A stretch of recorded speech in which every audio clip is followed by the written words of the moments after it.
ಅನಗತ್ಯವಾಗಿ ಅವರ ಅಜೆಂಡಾ ಇದೆಯಲ್ಲ, ಅವ್ರು ತಗೊಂಡಿರೋದು ನ್ಯಾಷನಲ್ ಫ್ಲಾಗ್ ಅಥವಾ ಕನ್ನಡ ಫ್ಲಾಗ್.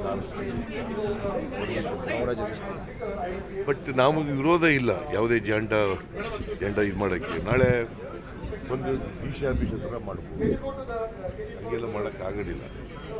ಸೊ ಅದಕ್ಕೆ ಯಾವ ಪರ್ಮಿಷನ್ ತಗೊಂಡಿದ್ರು ಅದನ್ನು ಆ ಬಾವುಟ ಮಾಡಬೇಕು. ಅದಕ್ಕೆ ಅವರು ಜಿಲ್ಲಾಡಳಿತದವರು ಕ್ರಮ ತಗೊಂಡಿದ್ದಾರೆ.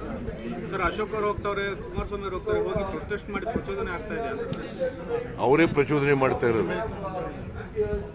ಪ್ರಚೋದನೆ ಅಂದ್ರೆ ಏನು ವಾಟ್ ಡಸ್ ಇಟ್, ಯಾತಕ್ಕೆ ಮಾಡ್ತಾ ಇದ್ದಾರೆ, ಯಾಕ್ರಿ ಮಾಡ್ತಾ ಇದ್ದಾರೆ ಅವರು?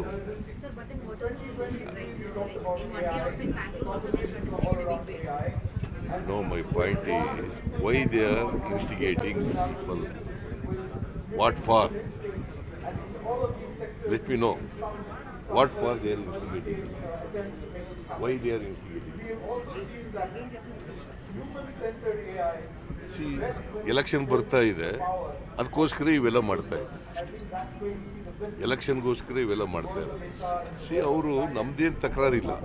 ಅವ್ರು ಯಾವ್ದು ಪಂಚಾಯತಿಯವರು ಏನು ಪರ್ಮಿಷನ್ ಕೊಟ್ಟಿದ್ರು ಅದ್ರ ಪ್ರಕಾರ ನಡ್ಕೊಂಡಿದ್ರೆ ಜಿಲ್ಲಾಡಳಿತ ಯಾಕೆ ಇಂಟರ್ಫಿಯರ್ ಆಯ್ತಿದ್ರು ಅವ್ರಿಗೆ? ಸಿದ್ದರಾಮಯ್ಯ ಹಿಂದೂ ವಿರೋಧಿ, ಹನುಮ ಧ್ವಜ ವಿರೋಧಿ ಅಂತೆಲ್ಲ ಅವ್ರಿಗೆ ಬೇರೆ ಇನ್ನೇನು ಇಲ್ಲವಲ್ಲ ನನ್ನ ಮೇಲೆ ಹೇಳಕ್ಕೆ. ಅದಕ್ಕೆ ಹಿಂದೂ ವಿರೋಧಿ ಅನ್ನೋದು. ನಾನು I am A Hindu, but I love all people. I love all people from all religions. ಗೊತ್ತಾಯ್ತಾ?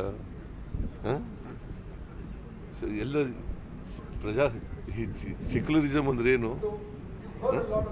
ಏನದು ಸೆಕ್ಯುಲರಿಸಮ್ ಅಂದ್ರೆ ಏನು? ಸಂವಿಧಾನದಲ್ಲಿ ಏನು ಹೇಳಿದ್ದಾರೆ?